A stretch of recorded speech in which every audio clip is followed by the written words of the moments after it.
Assalamualaikum warahmatullahi wabarakatuh. Waalaikumsalam warahmatullahi wabarakatuh. Teman-teman, kita sudah bersama dengan Mbah Kendil. Kita akan membahas terkait dengan konten ketoprak dongeng milik Mbah Kendil yang beberapa waktu yang lalu kita unggah dengan cerita Minak Jinggo Gugur atau Damar Wulan Mini Sudo.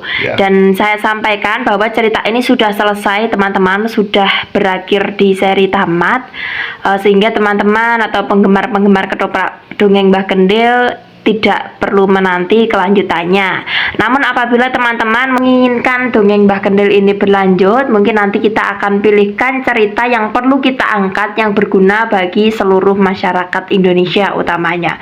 Mungkin ada yang ingin jenengan sampaikan, Mbah, terkait dengan film ketoprak dongeng yang mana pemainnya tidak lain hanyalah saya dengan jenengan saja. Karena kita tahu bahwa yang namanya dongeng itu kan tidak perlu pemain yang banyak, Mbah. Kita sebenarnya agak kedederan dan kesusahan karena kita membuat cerita dari awal sampai akhir, dan tentunya di dalam kerajaan itu kan banyak orang, banyak tokoh-tokoh kerajaan yang jumlahnya tidak sedikit itu. Dan kita kadang kebingungan untuk memberikan suara-suara yang harus tidak sama. Dan kita perlunya untuk permainan daripada keahlian dalam kita untuk mengatur agar suara ini berbeda-beda gitu, Mbak. Nah, itulah yang menjadi kesulitan kita, bahwa di dalam sebuah cerita atau kerajaan saja tentu banyak tokoh yang harus suaranya berbeda, karakter yang tidak sama. Namun dengan demikian kita dengan keterbatasan kita yang kita sajikan, ya hanya seperti itu. Mungkin apabila ada kesalahan, ada ketidakpuasannya, saya minta maaf yang sebesar-besarnya karena kemampuan orang pasti terbatas. Namun yang kita baik adalah untuk mengangkat sejarah nenek moyang kita, terutama di zaman era kerajaan, ya biar anak-anak sekarang, cucu-cucu kita tetap bisa melihat, membayangkan betapa kehidupan di zaman-zaman dulu seperti itu. Biarpun sebenarnya itu cerita ini sesuai dengan apa adanya di era dulu, kita lepas dari itu, Mbak.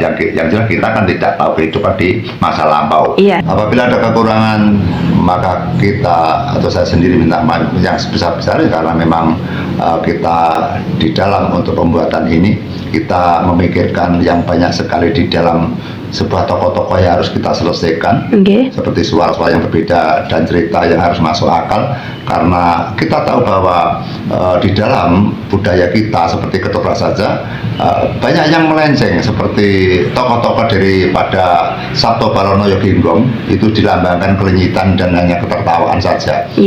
Nah, kalau kita lihat dengan sejarah-sejarah dari nenek moyang dan mbah-mbah saya, bahwa Sabto Balono Yoginggong merupakan orang spiritual yang sangat dahsyat sekali, yang digambarkan di dalam ketoprak hanya sebagai bahan hiburan, sebagai ketertawaan dan sebagainya. Maka di dalam kisah ini kita angkat jati diri bahwa Sabto Balono Yoginggong merupakan orang-orang yang punya keperwiraan yang sangat baik sekali. Terus kemudian seperti Adipati Minak Jinggo itu kan sosok pemimpin, Mbah, yang namanya Adipati. Tapi kenapa kok di ketoprak-ketoprak itu malah digambarkan bahwa dia itu orang yang cuma lelucon gitu loh, Mbak? Ya, kita kasihan kepada keluarga-keluarga besar Minak Jinggo dan sebagainya. Tentu Minak Jinggo juga punya anak cucu dan sebagainya. Kalau ditertawakan sebagai kelenyitan, sebagai kebanyolan dan guyonan, itu kasihan kepada keluarganya. Seperti halnya Dayun dan sebagai asisten yang sangat dipercaya oleh Minak Jinggo sebagai kelenyitan. Kita bikin bahwa api daripada melambangkan, yaitu Dayun, kita lambangkan orang-orang yang setia kepada juragannya, setia kepada bendaranya, biar kita kelihatan aslinya. Terima kasih.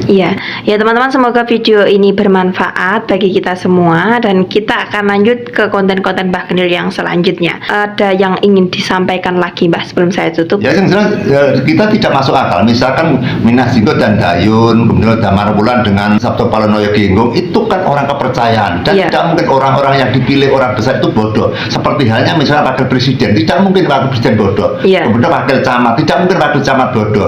Kemudian wakil lurah atau wakil kades, tidak mungkin seperti Cari itu bodoh. Wakil-wakil daripada tokoh pasti orang pintar. Kenapa? Di dalam budaya kita setiap wakil-wakilnya dibikin kelenyitan dan seperti banyolan. Itu yang kita tegakkan. Terima kasih. Ya teman-teman, semoga video ini bermanfaat. Wassalamualaikum warahmatullahi wabarakatuh. Waalaikumsalam warahmatullahi wabarakatuh. Sugeng Raya Minangke. Amin.